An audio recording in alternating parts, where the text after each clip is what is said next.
Thank you, David, for this wonderful introduction, for making me look good, basically. And thank you all for coming tonight on this post-Trump, post-Obama visit, pre-Polytechnic night. It's very nice to see all of you. Yeah, sounds kind of apocalyptic, actually. But it warms my heart to see so many of you tonight, and especially a shout out to my friends that have lived or have worked in Karystia with me, of which there are many tonight with us. It's a especially big pleasure for me to present my research at the Canadian Institute. That's been my early home here in Greece when I got here back in 2004 to work with the Southern Euboea exploration project, the infamous Seep and Don Keller. Tonight I will talk about this area that's very dear to my heart, and as David said, that I have spent the last 12 years working in, observing, excavating, and studying the material. As the name suggests, Southern Euboea, is a southern section of the second largest Aegean island, as you all know. Euboea, the main features, it's a fairly large area actually, and the main features are that distinguish it from the rest of Euboea is that in climatological terms and biological terms, in terms of flora and fauna, it resembles more the Cycladic islands. Also, it is the part of Euboea that's furthest away from the Greek mainland, some 25 kilometers from Attica, from the coast of Attica.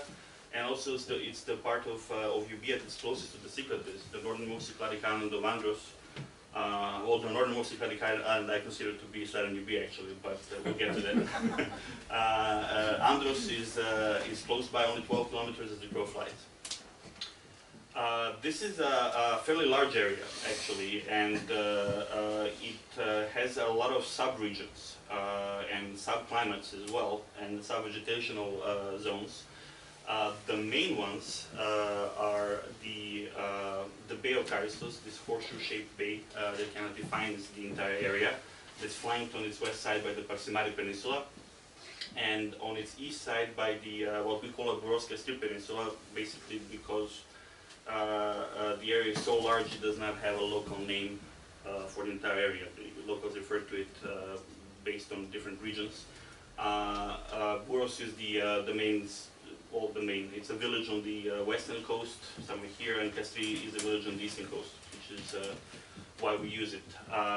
There are two large alluvial plains in the Karystia, the Karystian plain, or the Karystian campus, so we just call it the campus, and the Katsaronio plain, locally better known as the Ano campus, the upper field.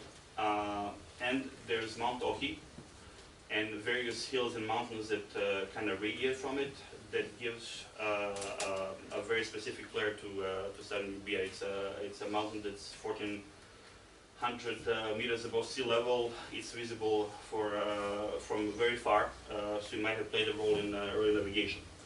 And finally, there are the foothills of Mount Ohi here, which has historically been the area that's been the most populated in this part of Euboea, because it's sheltered from the wind, and wind can get pretty brutal in Karystos, and it's also the best water from all of these areas.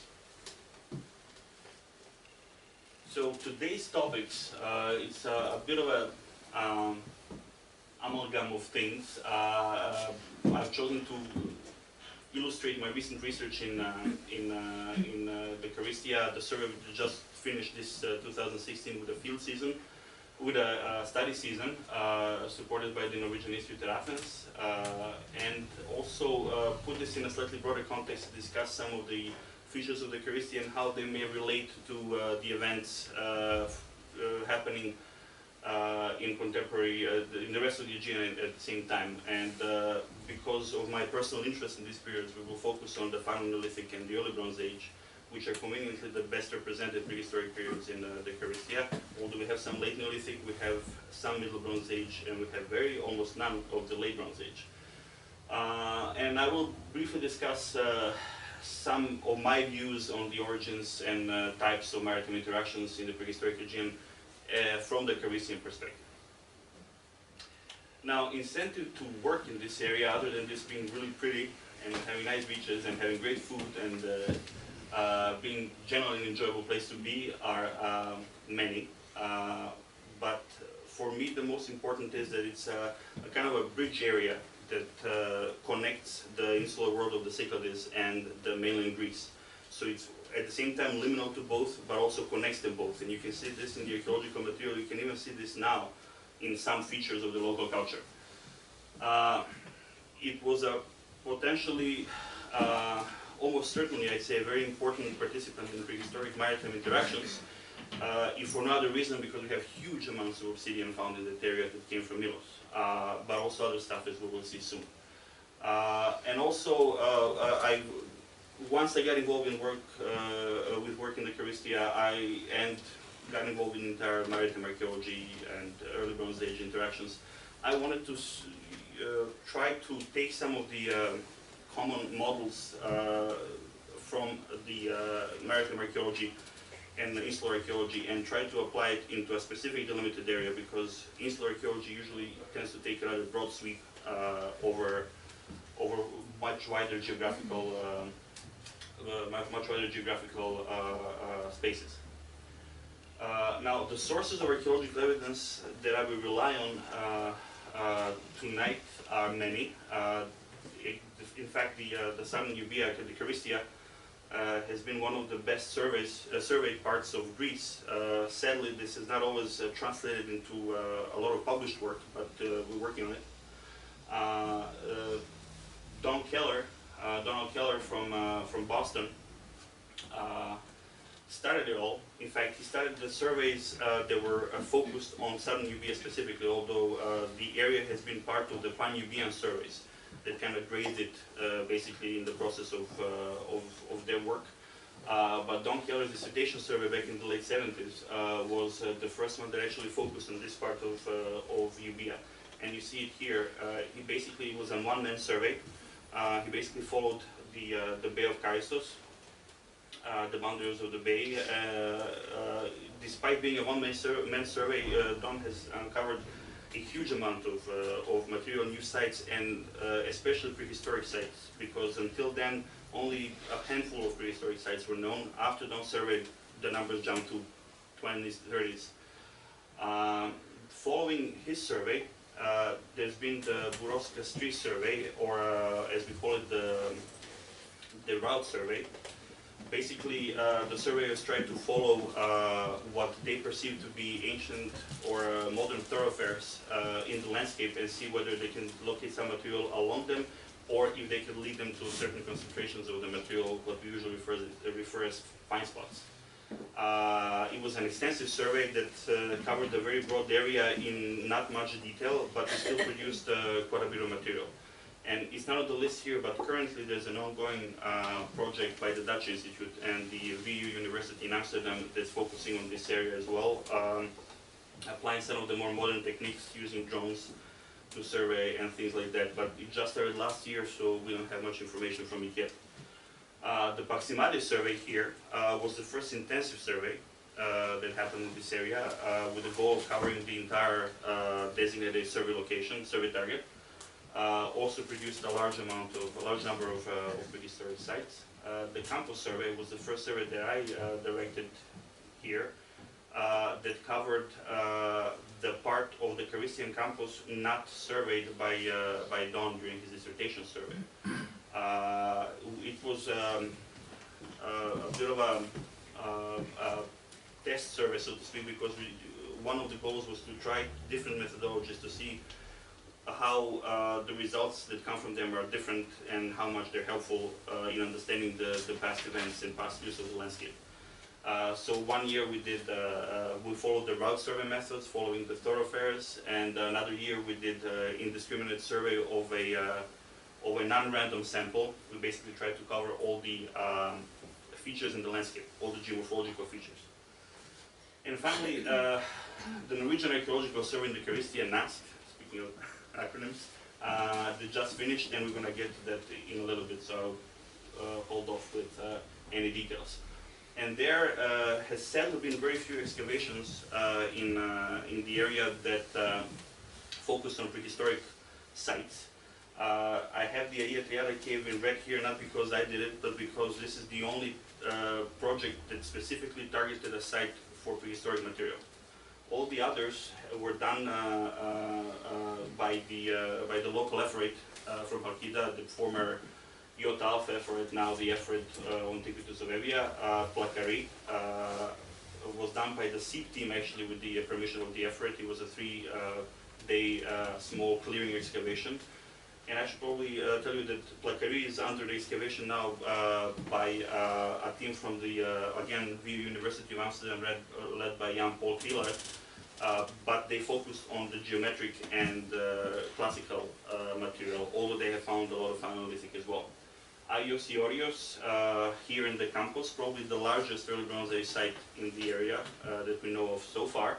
Aia Pelagia, here a small rescue excavation on a promontory.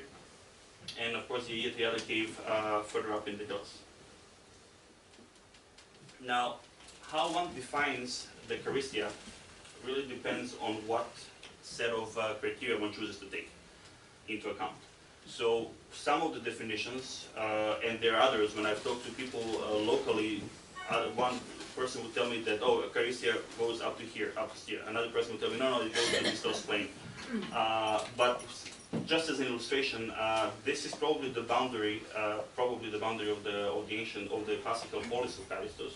And then if you look at the pre-2016, pre-2006 Greek Eparchia map, the Karystia, Eparchia Karystia covered basically most of the southern part of Evia.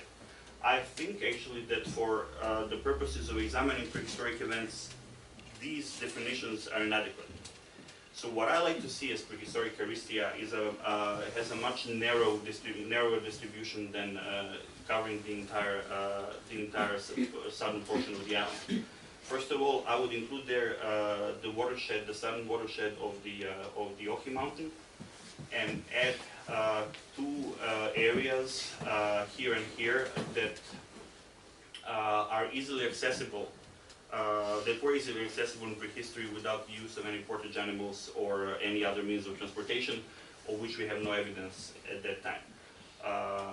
So when we speak about the prehistoric Karystia, we are probably speaking about this section here.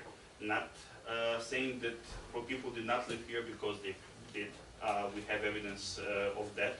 However, reaching them from here was probably easier by boat than walking there, and they might not have been a part of the same Karystian community. Now, because Katsaronia was the Katsaronia plain is the largest. This one here is the largest agricultural plain in the area, and also part of this prehistoric Karystia, and has not been surveyed before at all. It's basically was a pristine, archaeologically pristine area. Nothing has been known about it. We decided to organize a survey project that would target specifically this area. The project was organized on a permit from the Norwegian Institute at Athens and funded jointly by Indiana University from Bloomington and the Norwegian Institute. And I'm grateful to both. This is basically the outline of our survey area. We focused on the alluvial plain itself.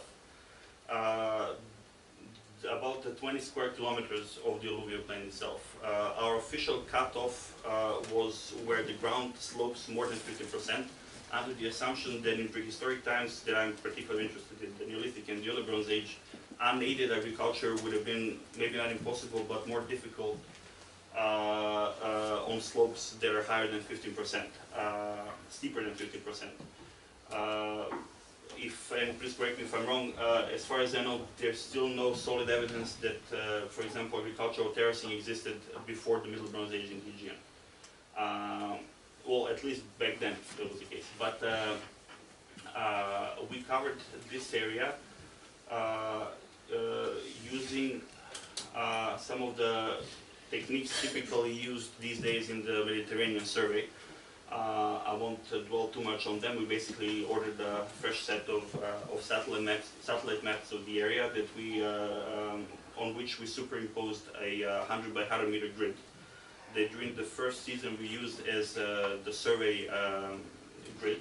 But then when we introduced the Android tablets and and a simple software of our own design that speeded up the process, also help us not lose a lot of the paper forms in the Karystian wind, and also increase the resolution of what we were recording.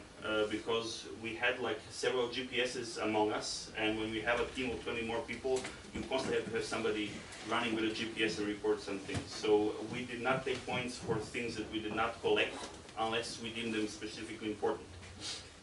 And we collected basically all the diagnostic pieces and all lithics, regardless of how big they are, as long as we find them. People were walking the landscape space 10 by 10 meters. Sometimes we had smaller teams, sometimes we had larger teams. They would collect all the diagnostics, as I said, mark everything else. The tablet provided a fairly okay resolution for this type of a survey of 5 meters accuracy on a GPS. And if we would find a concentration of the material, which we defined very conservatively, 5 pieces of lithics or more within a 20 by 20 square meters, or 10 or more pieces of pottery, we would call that a fine spot, and we would stop and we would survey that in a much closer resolution with people spaced 2 meters apart, collecting literally everything they see. Then we would, of course, sit down and divide loot, so to speak, decide what we would take down to the museum with us. Of course, like most of the apothekis in the Greek museums, the one in Karystia is overflowing, so there's it was rather difficult to find space, which is one of the reasons why the FRE asked us not to collect literally everything.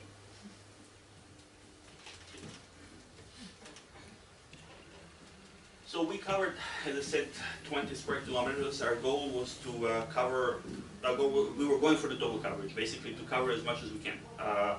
We were able, once we introduced the tablet, it all started moving a lot faster. So we were able to cover most of the designated survey area within the first 3 seasons of work, which is basically 3 months of work. Of course, although our goal was to cover everything, we could not cover literally everything for various reasons. For example, along here, this is a main road that connects Karystia with Aegean. There's a lot of industrial development along this area, and a lot of land there is basically concreted over. So we were not able to see much. A lot of it has been disturbed. A lot of earth has been moved. Some places like these were very steep and inaccessible. Some places were inaccessible because of very thick vegetation. And some places like here, for example, we found bedrock. And we checked, of course, we didn't find anything on the bedrock, and whatever surface layers were there, maybe in prehistory, were now gone.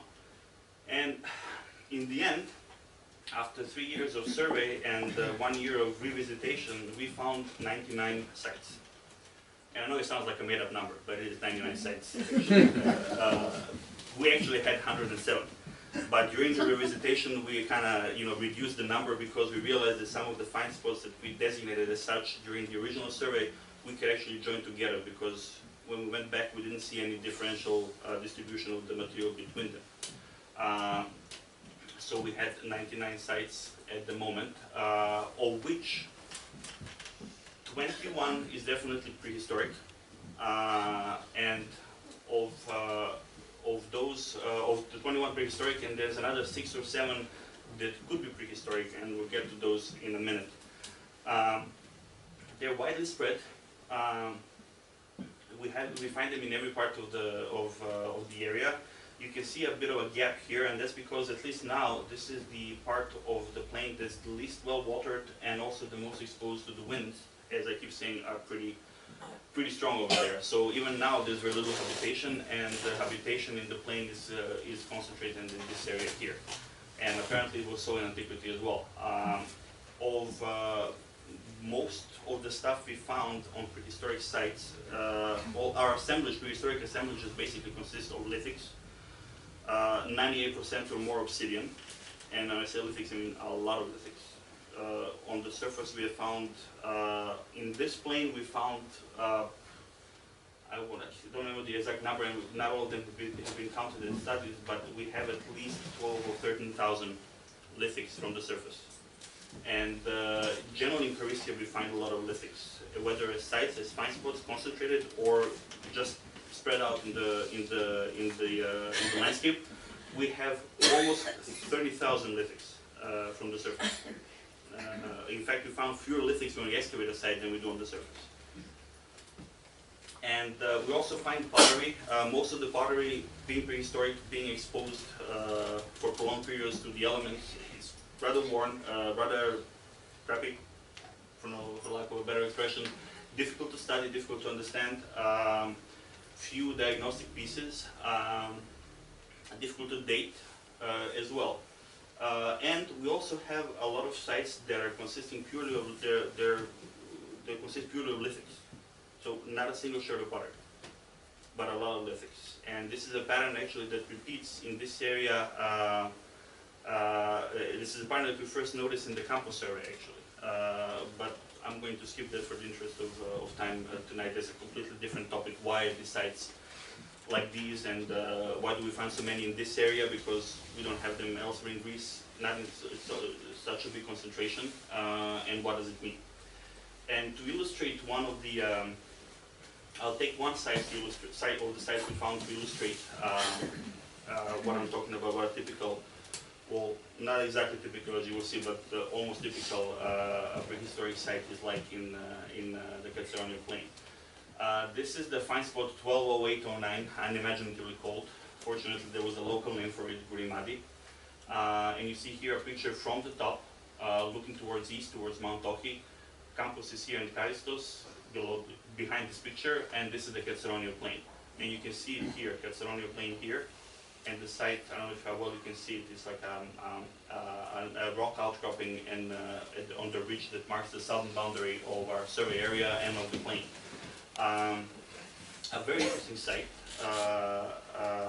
focused around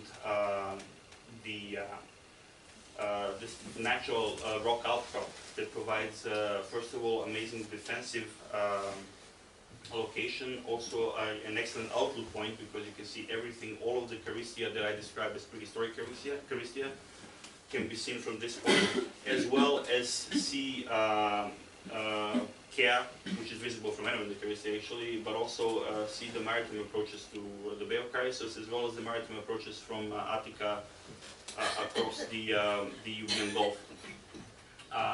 We have found more than 3,000 lithics on the surface. The site is maybe between 4 and 5 hectares. The surface scatter, the site was surely smaller than that because most of the stuff we find, this is the southern, this slope here. Most of the stuff we found in this slope, and it probably was eroded down from the summit. And the original site could have been smaller. We found a lot of lithics, and we found a lot of pottery. What's interesting, though, about this site is that among those lithics, we also found 38 obsidian arrowheads, which is, to the best of my knowledge, the biggest number of arrowheads found in Neolithic and early Bronze Age contexts anywhere in Greece.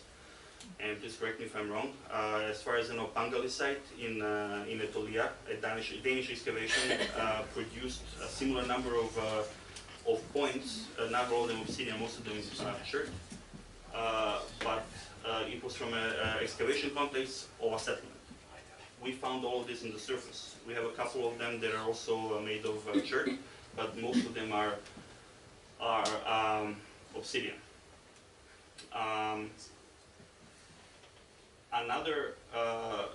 We date this site based on the pottery, and although we originally collected a lot of material from the site, few of it is datable.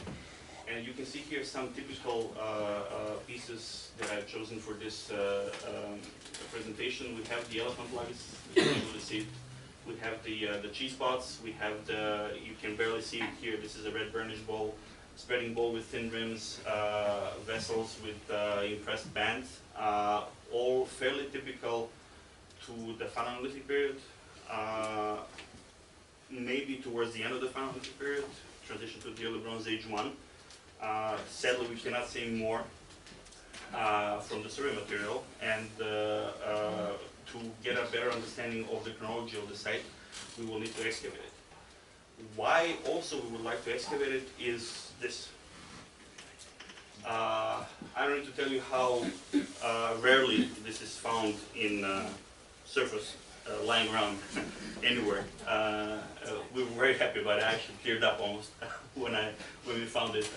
This is a complete, about 10 centimeters long, copper or bronze axe. We have not done the analysis yet. Our colleague Dr. Basiakos from Democritus and I will go to Karystia hopefully by the end of this year.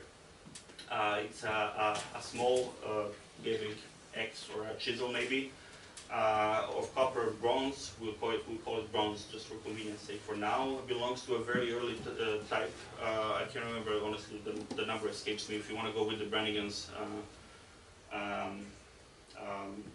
typology, it's a type that he claims appears in the late Neolithic and disappears by the end of the early Bronze Age.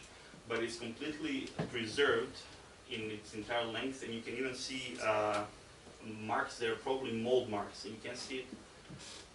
We have like a line going here, so it could have been a two-piece mold.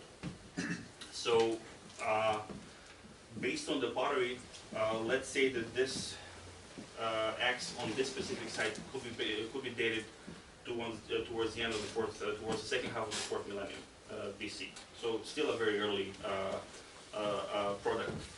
We have found sadly, only three small pieces of slag as well, copper slag, that could indicate local production of these kind of objects. Although about 2 kilometers to the east of this, we have a huge, and I don't have any pictures to show you here, unfortunately, a huge slag heap. We were able to even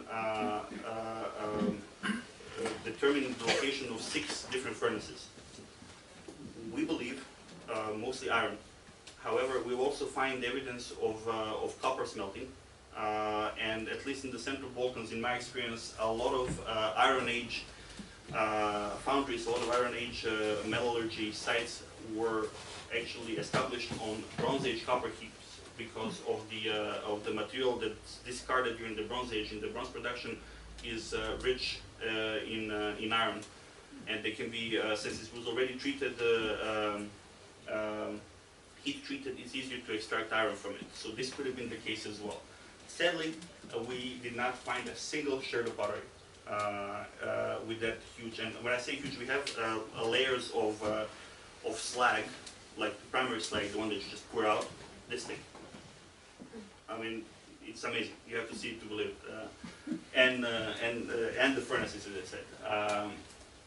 But I personally think that although it might have been established earlier, this specific metallurgical site was later, Iron Age or later. So this is clearly an important site, and I'm happy to say, as of a couple of weeks ago, the Norwegian Institute has approved funding to purchase the land because it's on private property to actually excavate the site. I need to find the research money, of course. But so hopefully 2018 we'll be able to put a trench there and see what's been going on. But clearly this is an important site. And how to interpret it, this is my personal pet theory at the moment, because I mean we still need a lot of evidence. But we have a location clearly the concern when choosing the location was defense, at least from where it stands. We have a lot of obsidian airheads, and we have an object made of metal that's both prestige but can also be used as a weapon. So what I would like to see is maybe some evidence of conflict. And I don't need to tell you how difficult it is to find any evidence for conflict and warfare in prehistoric times, especially in the Neolithic and the Bronze Age. So this would have been an amazing location. Of course, to confirm or disprove this theory, we have to excavate it. And it would have helped if we had found this axe embedded in somebody's skull. Unfortunately, clutching a Neolithic clock as well, that we could make easily. But sadly, it didn't happen. And so, aside of this wonderful copper object or bronze object, most of our sites are like this. We have the biggest number of prehistoric sites concentrated along the edges of the plain, the ones that contain both lithics and pottery, while the lithics only sites seem to be mostly laid out in the flat, agriculturally more suitable areas. And we have one other class of finds that could be prehistoric.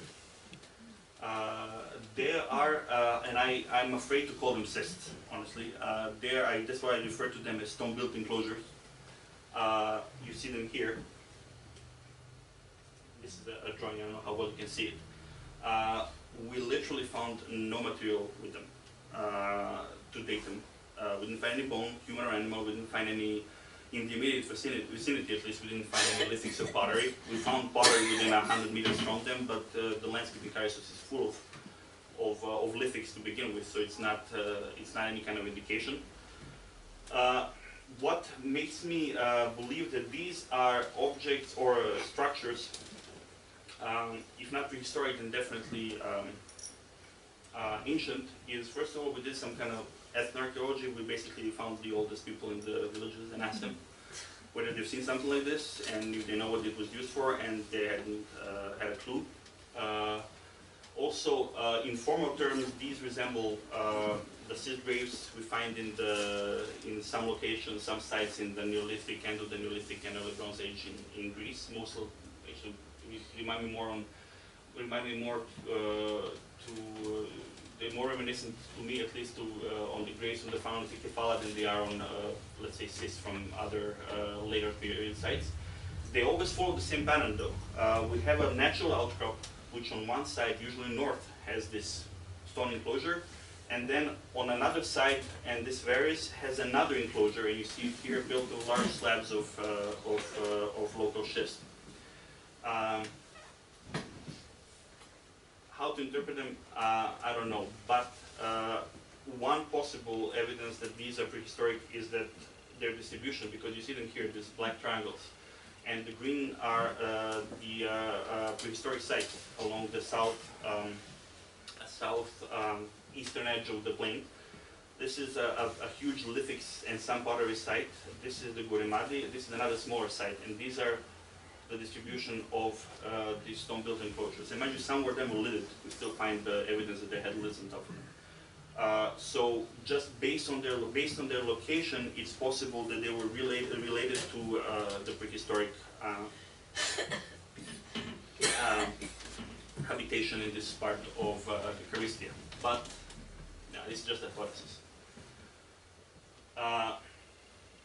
Before I go to the more general considerations, I would just like to remind you that of 99 sites, only 21 are prehistoric. We also found a huge amount of classical and huge amount of Hellenistic material. You see the triangles are find spots, the dots are individual finds we collected and recorded, or just recorded without collecting. And you know, there are a lot more that you can see because some overlap. We have an interesting situation already based on the classical material, and we have some huge sites. I mean, we're talking about sites more than 10 hectares with a lot of roof tiles, with black glazed pottery to drown in, a lot of storage vessels, a lot of whatever you like. But we have classical Hellenistic sites here, a lot of them, and we have almost none here. What we do have here is late Roman, early Byzantine, of which we have very little here. So clearly there was a differential use of the landscape between these two periods. Why and what does this mean? Well, hopefully a further analysis of the material will tell us. So to go back to the definition of the prehistoric Karystia, basically I define it, as I said, as the area that's easily accessible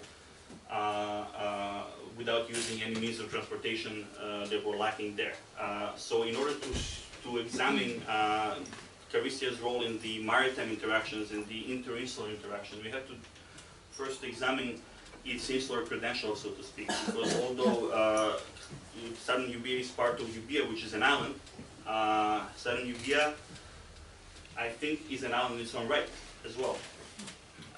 Because Euboea, the rest of Euboea anyway, is much closer to the Attica and usually goes in cultural and geographical terms, usually slumped with the Sterea Lada, the central part of Greece, which is not the case with southern Euboea. For example, central and northern reaches of area have been inhabited at least from the early Neolithic. There's evidence for the Paleolithic as well, while the earliest habitation in southern Euboea can be dated to the late Neolithic, which is very similar to the Cyclades as far as we know now. I mean, now, for example, thanks to the Canadian project on Naxos, we can see that there's been habitation or some kind of activity in the Cyclades much sooner than that. But still, based on the evidence that we have, first permanent or more or less permanent colonization happened at the end of the Neolithic. So if we take the common dictionary definitions of an island, we see that it fits the Karystia to a certain extent, because this prehistoric Karystia is bordered to the north, west, by rather rugged terrain, impassable, well, not completely impassable, but difficult to traverse, amount of ranges. Nothing is impassable. Not the Himalayas are not even impassable if you are determined enough. But if you're transporting a lot of material, let's say in trade, it will be much easier from somewhere in the Karystia to get here, which is Styria, using a boat following the maritime route. Also, Mount Ohi and its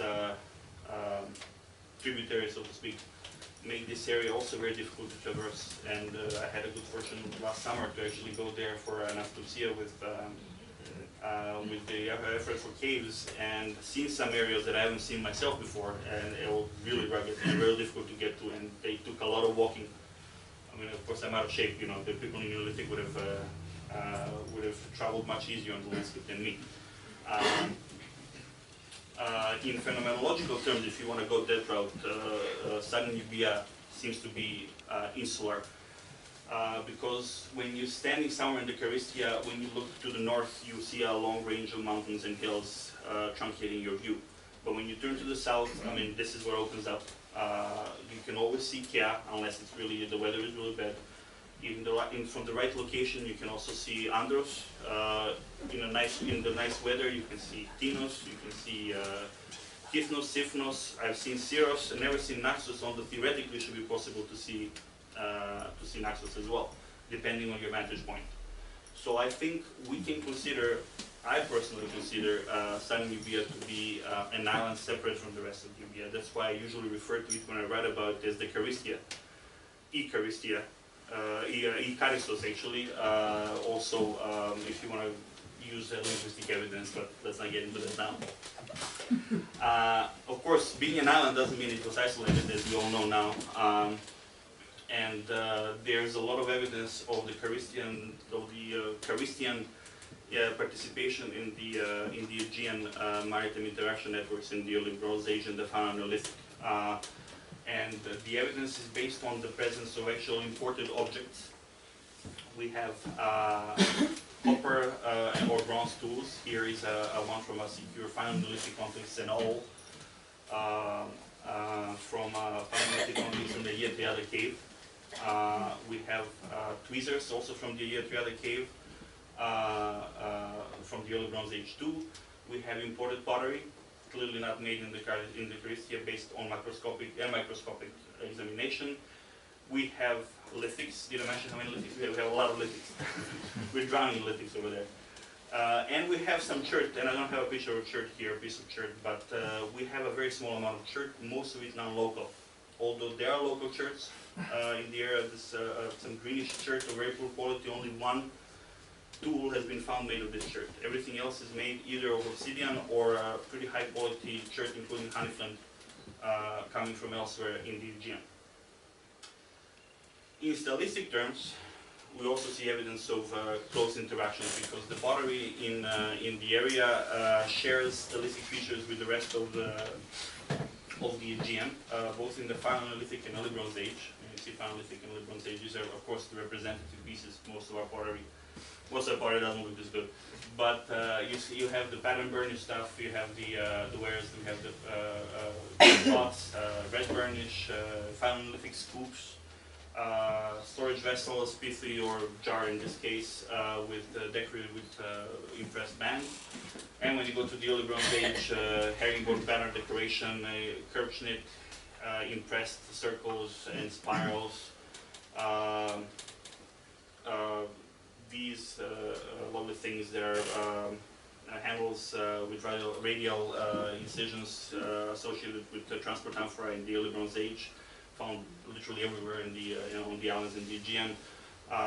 Decorated pottery, things like that. And finally, in terms of social structure, we seem to have some correlation between what's been happening in in the Karystia in this period and the adjacent Cycladic area. For example, in the only so far found burial in the Karystia, we have grave goods that are typical for example, for a Halandriani cemetery, on the island of Syros. We have pyxides with pyxis lids, perforated pyxis lids. We have daggers, we have tweezers, very highly ornately decorated bone tubes. We have pectin shells. Although we looked really hard, we didn't find any marble figurines, sadly, nor the frying pans. But generally, the composition of grave goods seem to have been influenced by the area further to the south, with some maybe local flair that can be the explanation why we're missing frying pans, for example. They are common in northern Evia, or figurines that are common actually further up north in Styria. Common. Why would these people engage in maritime interaction? Usually, the current prevailing theory is based on necessity, and the story goes that the communities were too small to maintain genetic viability, which is why they were forced to look for extra-communal exogenous married partners. In the presence of the incest taboo, that would prevent them from intermarrying their own cousins. Absence of raw materials like chert, marble, some kinds of clay even maybe. The lack or a limited amount of arable land that would prevent their that would prevent them from being self-sufficient in terms of agricultural products, at least during the bad years when they would sort of to alleviate that, they would have created contacts on other islands that might not have been affected by those bad years, that they could get food basically. And finally, the proximity. Now, if we try to apply these in the Karystia, we have somewhat different results. And I have some preliminary calculations here based on Broodbank's numbers, based on Cherry's numbers. And based on this, we have a population in the Karystia in any given time from the Final Neolithic, which is this lower number, to the late Bronze, which is the higher number, that was almost always genetically viable. And I think based on the number of sites we have and the size of some of these sites, the numbers of people in this part of the Aegean were much larger than 700. I think we're talking about in thousands, at least a couple of thousands. Also, lack of resources. Arable land is plentiful in the Karystia. There's a lot of it basically. It's almost 35 square kilometers are suitable for agriculture. Whether it was all used for agriculture at any given time, we don't know. But based on the projections of the population Karystia can feed, its population, even if it was several times larger than this, based on consumption, or based on the diet, it would only include agricultural products, whereas meat, whereas dairy, so we have plenty of land. Obsidian had to have been brought from elsewhere, from Milos. Most of the obsidian is from Milos. A couple of pieces from Yali. But the currently prevailing model of acquisition favors direct procurement. So they would not need to establish relations with somebody to go get the obsidian. Chert, very small amount of chert. It could not have been a base of interactions. And finally, metal. Again, although the picture we have now of prehistoric metals in the area is probably very skewed, and we probably are missing a lot more metal was in circulation back then, likely. Still, we have, it was early days of metallurgy. It may have been brought from elsewhere. There is a source of copper, by the way, in Karystia. There's no evidence, there is no evidence, however, that it was used in prehistory. There was a small lump that was found on the Final Neolithic site of Pottery. There was, through chemical analysis, located coming from a source here on this part of the island. Again, probably not the most viable or more sustainable incentive for interaction. Now, based on the Karystia evidence, I don't think the interaction was based on necessity. These people did not necessarily need all these things. I mean, even obsidian, they could have gotten local chert, and there were sources of chert closer than going to mills. I think it was based on the desire. They wanted to interact with other people. Where this desire comes from, I think, can be placed in the habitus, in basically in a structured society that makes certain actions and certain behavior desirable. In this case, maritime interaction and contact with others. Now, where this habitus originates, habitus being word used terms, of course, describe social structure. Where this habitus originates and when actually this habitus originates is anybody's guess. I would venture, I will engage in my favorite activity, speculation. I would say maybe during the original peopling of the Cyclades and the islands, regardless of when that may have happened. As I said, so far, most of the current evidence points to the late Neolithic as the permanent settlement, although maybe Mesolithic as well. But again, anybody's guess. Now, different kinds of connections probably leave different kinds of archaeological material. And I think that our understanding of maritime interactions is actually skewed towards a certain type of interactions. Now, frequent interactions would have been interactions that would have happened on a fairly regular level. There was no obstacle to happen even daily with the closest communities. But during those interactions, it's unlikely that much material or much valuable material would have changed hands. So we probably don't see much of those interactions in the archaeological record, although they were probably the most meaningful for the local population. What we see mostly are the evidence for recurrent interactions, basically interactions that were part of the social calendar. They were predictable, they would happen several times a year, they would expect it, they would be prepared for, they would provide an excellent venue for conspicuous consumption, for showing off basically towards your neighbors and friends. And these are the events where the biggest number of what we consider prestige objects, objects of high value would have changed hands. Also, if those interactions were followed by feasts, or they would produce the biggest number of other kinds of archaeological material. And finally, sporadic interactions doesn't mean that they were unexpected, doesn't mean that they were not desired, but did not happen on any recognizable, on any predictable scale. For example, if somebody traveling from the Cyclades to north along the Euboean Gulf decided to stop by in the Bay of Karystia to get some water or get some more food or just weather out a storm, you know, there must have been some kind of agreed on behavior of what constitutes friendly relations. So, you know, exchange of gifts, probably gifts not of high value because the expected follow-up, there was no expected follow-up, but maybe this is the way the church came into the area because they're exotic enough, they're not part of the mainstream tool technology in the area. Again, they probably were not that valuable even then. Now, who took part in maritime interactions is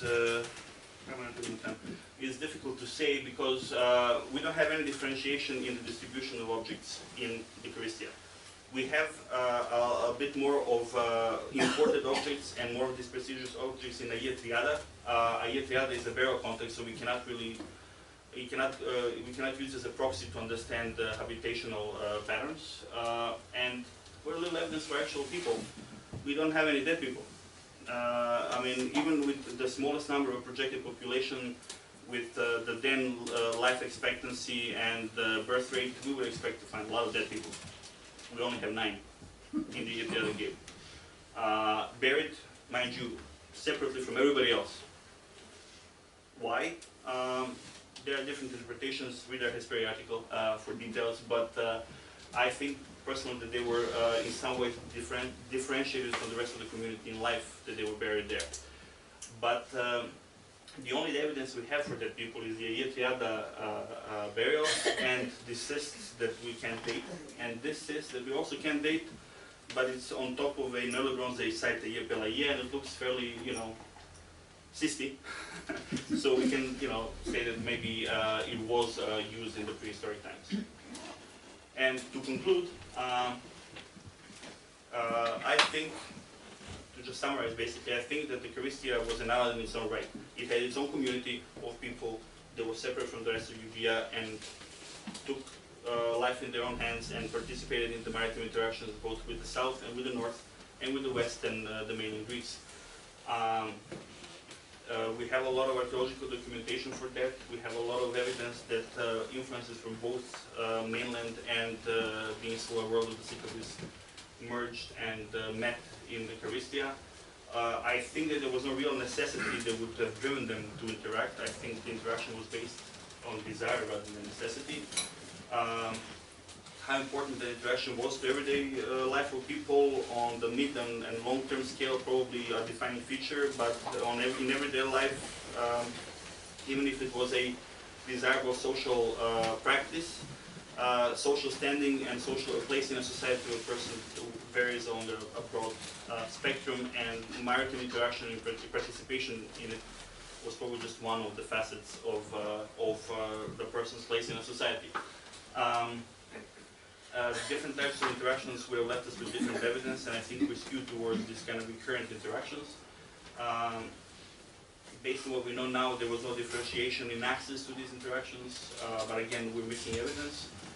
But at least based on the stylistic evidence, the identities of the local population was based on inclusion. They did not try in materially visible to us ways to separate themselves from the communities, adjacent communities, the communities further afield in the Aegean. And we have tentative evidence for social differentiation, and maybe, hopefully, evidence for conflict and warfare in the Grimadi site that we will hopefully excavate soon. And before I stop and let you rest, I would like to thank once again David and the Canadian Institute for the invitation to talk here, the Norwegian Institute and Indiana University for supporting my work in the Karystia, and I would particularly like to thank a lot of wonderful, smart people that worked with me in the last 12 years there, not only my team members, but people that I collaborated with. Thank you.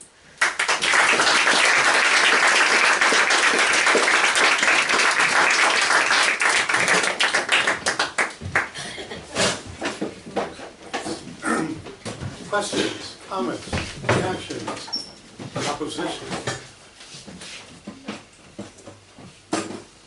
Who is going to speak first? Peter? I didn't want to be the first, but thanks, Mike. You want to be first? That's good. Yes, your site, Grimadi, was it? Grimadi, yeah, just a couple of things struck me really. Number one was you're mentioning it has these defensible characteristics, or qualities at least. Yeah. And before you said that, I was going off in a different direction because, you know, as you know, what we're seeing, one of the things we see at this time of sort of like the late 4th millennium is sort of investment in sort of communal social arenas, a diversification in those arenas. We start to see the first open air cemeteries, they're stuffing bodies more intensively into some caves, and but they're also, or at least there are indications from Crete, that they're also getting together on the top of peaks, and particular peaks that are intervisible with where they're living, and the construction of these sort of regional locations, and we can think of also caves having a role in that, some of the more obvious caves.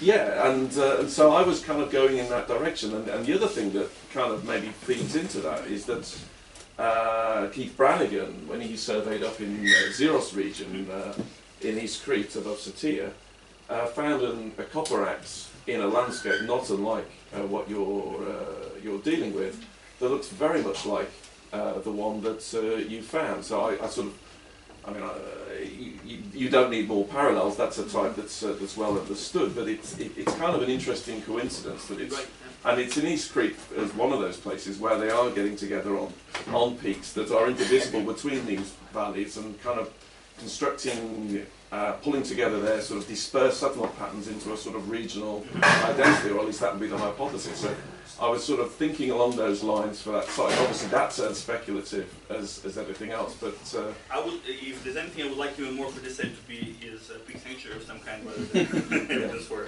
you know, we do have actually me and Tracy and Laurie presented a paper that mentioned that in the Final Neolithic we have a lot of these locations in the Final Neolithic that are concerned with the prominent outlook points.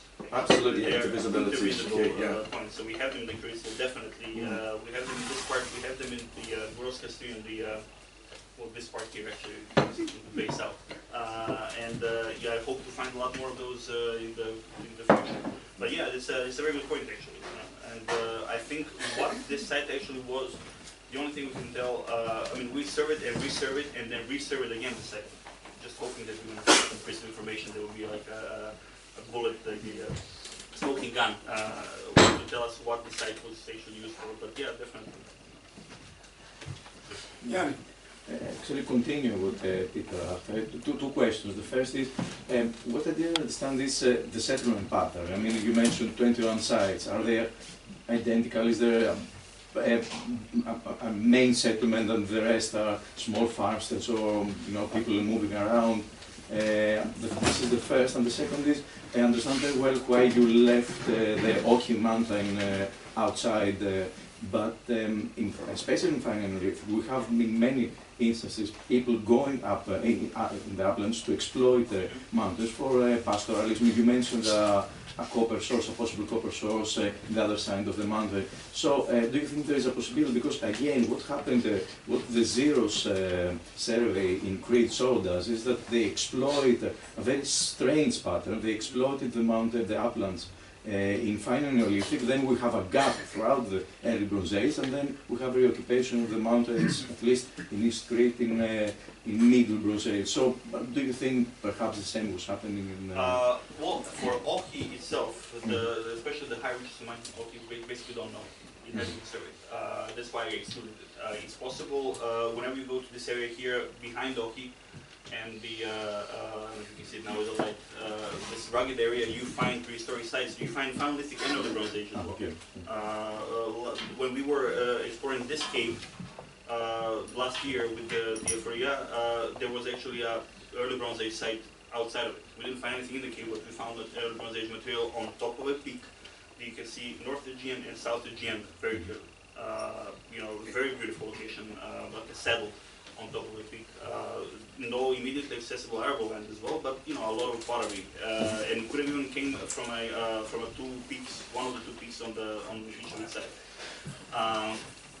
So I don't know much about this area to talk. We have evidence every time I would stop when walking about or driving through this area, thinking that this might be a location of just because it looked interesting from a prehistoric standpoint, I would find some material.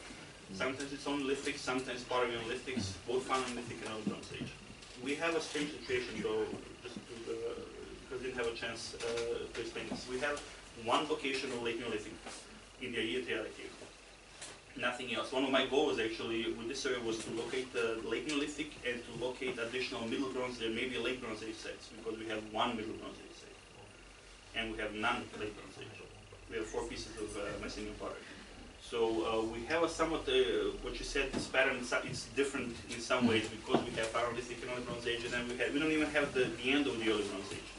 Early Bronze Age 3 is missing. We don't even, so far we haven't found not even the end of the Early Bronze Age 2, the Castile phase. Not a single shirt. So in that respect, the area also goes with the Cyclades where, there's not much evidence for the end of the Early Bronze Age. And as far as the prehistoric sites, I mean, they vary quite a bit.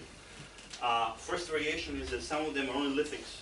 There's no pottery on them, and some of them have pottery and lithics. And you can see here the distribution is from a different presentation.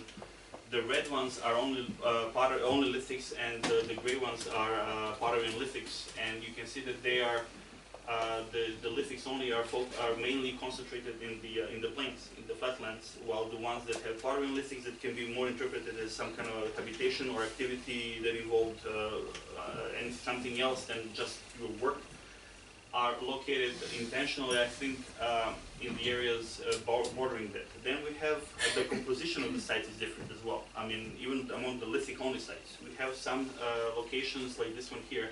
We have 8,000 lithics.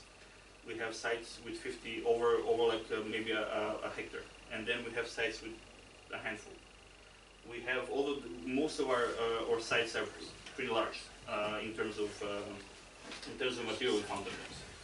The one with 8 pieces of lithics, 8,000 pieces of lithics has no evidence of on-site production, no core fragments, nothing. But it has a significantly large number of notched tools. So probably some kind of specialist production going on there, possibly. Then again, we have sites like Grimadi where we have a lot of arrowheads. We have sites where we have a lot of cores. So there were different sites used for different means. And honestly, I mean, for most of these sites, we cannot even tell whether they're Neolithic or early Bronze Age, because we don't have any pottery, and there's no other way. We're also missing most of the markers in the lithics that would date them to one of these periods.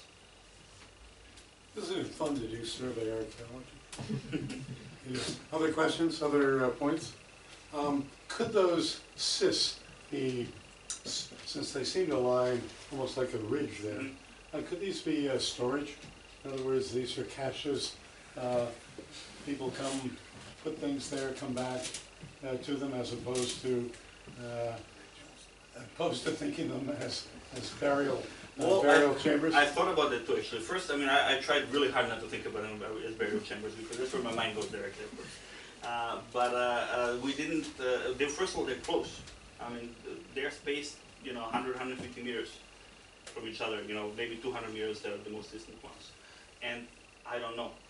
The most honest answer is maybe. I mean, that's why we talk to the local people to see whether there may be part of some kind of husbandry, that you had these things, because it has a box and then you have this enclosure where you put some sheep maybe, but they didn't know. It doesn't mean it wasn't that, just it wasn't used in that way in the last, I don't know, maybe 50, 60, 70 years, as far as the memory goes. They look like maybe different groups of people had their own little place as they moved through the landscape. And they came back to this. What puzzles me though is the way they're always structured. A rock outcrop on the north, a box, and on a different section of the outcrop, they basically are rounded enclosure, much larger. So you see a pattern there.